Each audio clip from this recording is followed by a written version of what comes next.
My 99 Dodge Ram van is getting a little older, and my headlights, they still work, but my switch in there is going a little bad. So sometimes when I turn the headlights on, the lights on the instrument panel won't light up, and then sometimes the backlights are acting weird. So it's got a bad connection, and I'm going to have to replace it. So I went to Rock Auto, and we'll see about replacing this. Now, I don't think this is going to be hard, but it might be a pain in the ass because you got to open up this dash, and I'm going to try not to break anything. I've also never done this before, so I really don't know what I'm getting into on this. But there you take the fuse panel off, and there's the fasteners you need to get off, and then down there's some. So we're going to get into it and see what happens. Okay, here's my first mistake. You actually don't have to do this. The dash panel will pop out without loosening the upper and lower parts. I didn't know. I'm really hoping it's going to be straightforward.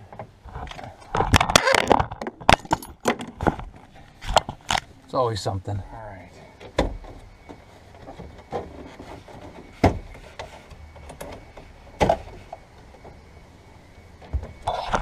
Trying to get this off.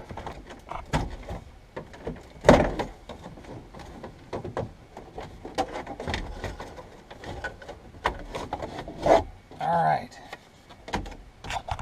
Got that off. There's the switch. So we can do this, hopefully. While we're here, we're going to do some cleaning too. So obviously, this bottom you didn't need to do anything with it. I just wasn't sure how it was all put together.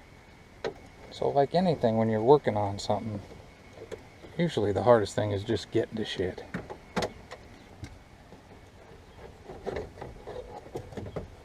Pull it right out.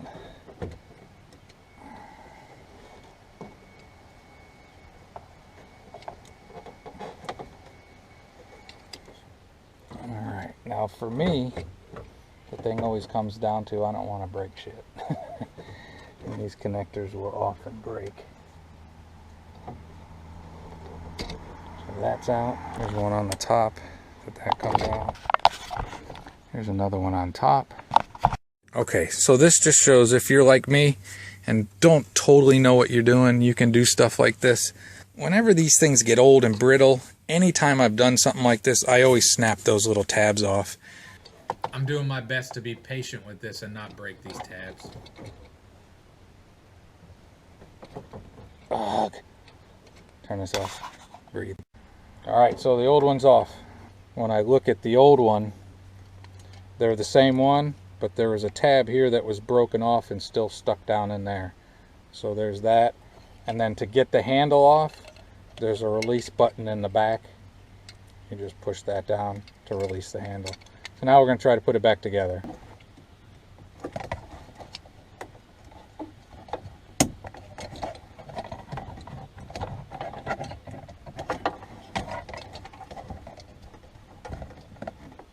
There we go. Alright, let's see if it does anything. That's a good sign. And now this one goes here. This is where it came off the old one. And the other one goes over here. It came off the other one. And we're in. What I'm going to do now is see if everything seems to work. Alright, so that fixed it. I can run at night again. I'm going to go back to putting it all back together, but I tested everything out and it works. It's really a simple job. So I don't know how well the video is going to come out, but again, that button right there on the top, that's the release to change out your pull switch. And then there's just one there on top to connect, one over here on the side to connect, and the main connector here on the bottom. And that's your switch. Pretty simple. This is what an old one looks like. And again, I'm pretty sure the problem was that one of these posts had broken off. It was probably still given enough connection, but it wasn't sealed on there. So that's why everything was hit and miss. You know, if I fiddled, sometimes I could get things to stay on, but Pretty much most of the time it seemed like when I turned my headlights, all my tail lights were going out. Brake lights would come on, but tail lights would go out, and that's not good. And then if you're driving at night and you can't see your display, that's not great either. So pretty cheap off of Rock Auto. I'll throw a price in here. It was the cheapest place I found it, and it shipped pretty quick. It's been sitting forever for me to do it. All right, cleaning. All right, we'll speed this up, but we're going to clean it out. Safe to say this hasn't been off in 20 years. Seriously, I should have replaced this stereo soon. But at least I know how to take the dash off now and get to it. All right, I guess I probably should have went on YouTube and watched somebody who had done this before, and I would have known I didn't have to mess with unscrewing this bottom piece. Just couldn't tell where it was. Get that back in there. Okay, second mistake. You have to reuse the old bracket. Okay. There we go. That's a pain in the ass. Alright, what else you have to do is you need this bracket. So, you take this off. Took me a second to figure it out. Take that off, the old one, and put this on the new one. Tighten that. There we go. Then we will put this back on. Let me clean it first. Put these back together. They got little, they flex a little. Hopefully they still work. Push that back in. Okay, now we'll hook it back together. Hopefully.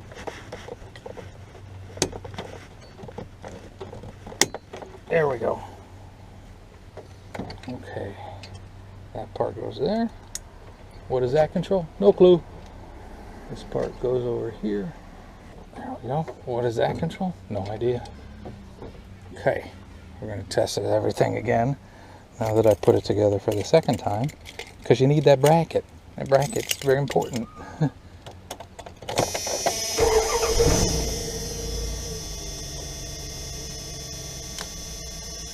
Bright's working.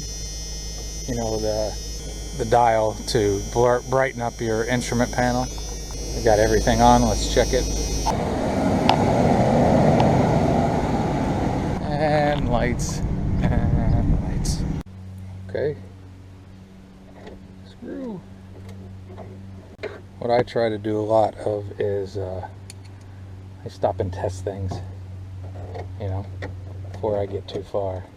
Make sure everything still works. I know it's redundant, but you never know if you might have messed something up or something slipped off or something like that. Okay, all the lights are good. Now it is time to clean the dash cover, and we'll put that back in. Now we got to put this back in. And I'm guessing before I started this that I'll probably have to apologize, because I'm sure the video wasn't great, but give me a break. It is a little difficult to try to video inside this small space. Start out with everything going on the right side. And I don't know a lot of things, but the few things I do know is try to be gentle.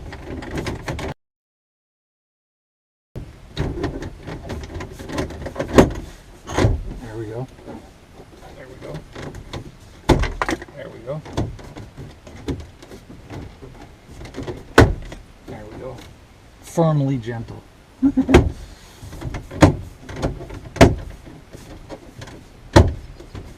Alright. Pretty simple and straightforward, huh? Now I got some screws to put back in here.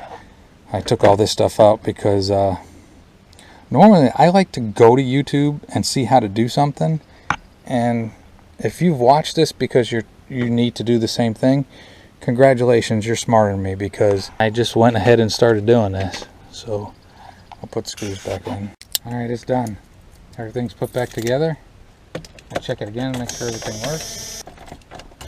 This is a good time to say, I have another trick. I use my cell phone and I set it behind the RV, and I'll do brake checks and turn signal checks and light checks. Takes like 5-10 seconds. Then you just grab your cell phone back and you can watch the video and delete it. It's not always easy to check all those things when you're traveling by yourself. So on those trips, using your cell phone's a nice little cheat way to check every now and then. All right, we're going to wrap this up. So that was it. We'll try to do a quick wrap up. Hopefully I can help you by the things I learned that I didn't know. First thing I learned, this insert on the Dodge Ram is the only thing that has to come out. All you need to do is lightly pry it to take it out. I unfastened a lot of screws on the side. You don't really need to do that. It's pretty easy. You just have to be careful. The biggest fear I have when doing something like this is old vehicles, plastic brakes, you know, it gets brittle. That was the biggest problem I had with the switch itself. I'm always afraid that I'm going to break off those tabs and then I'll never get them to seat right. That's just something you have to fight with. That's something you have to try to use forceful gentleness, you know what I mean? And not always a strength of mine. So, and then when I realized the mistake I made, the other mistake, this is the old one, there's a bracket that's on here that you need in order to mount it back on there. And I was so happy that I got it all together and working that I forgot to take the bracket off. So I had to take it apart and put the bracket back on. It's real easy. It just sits on there and then that screw in the center holds it, you know, right in there. But the old one I think was broken because one of these pegs had come unattached. The solder must have broke on it. So it was intermittent that it was working right. But overall, I honestly think it took me, because I was trying to go slow and be patient, 45 minutes. Now that I know how to do it, if I had to change another one, I could do it obviously a lot faster. Things like this are the kind of things that sometimes when you don't know what you're doing, a lot of people are afraid to try it. A garage would have charged me $150 to do that. And the part was cheap off of Rock Auto. No biggie, you can do these things. Hopefully the video was helpful and not ungodly long. And I haven't looked at the video yet, so if the recording is terrible, I apologize. It's very hard to record something in a cramped space like this when you're trying to work on something. But hopefully I've pieced together the best of it that I could, and that it was helpful, and that you have a great and wonderful day.